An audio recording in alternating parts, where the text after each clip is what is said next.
Wa an Ali radhiyallahu anhu, na kutoka kwa Ali Allah amridhie, qala, amesema kana Rasulullah sallallahu alayhi wasallam, alikuwa mtume sallallahu alayhi wasallam, yuqri'una alqur'ana ma lam yakun junuban, alikuwa yeye akitusomesha Qur'ani muda wa kuwa yeye hana nini, janaba. Na kwenye hadithi hapa maelezo ya hili Sheikh Uthaymeen kasema, yadullu alhadithu ala anna an-nabiy sallallahu alayhi wasallam la yuqri'uhum idha kana junuban ala sabili al-afdaliyya, wa qila innahu ala sabili al-wujub. Kwamba ilikuwa mtume hadithi yajulisha kwamba mtume ilikuwa hawasomeshi opa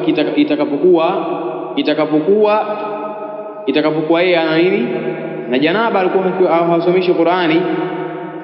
Kwa hiyo kama hapa maalam yakun junuban, muda kuwa yeye mtume hana janaba.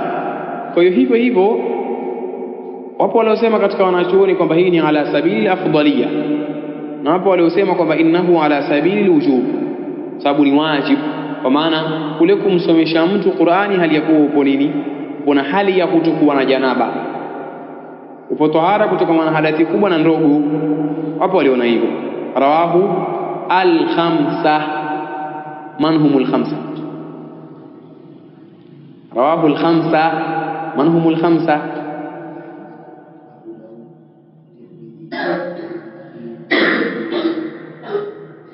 Kwa taarifu fupi ni kusemaje?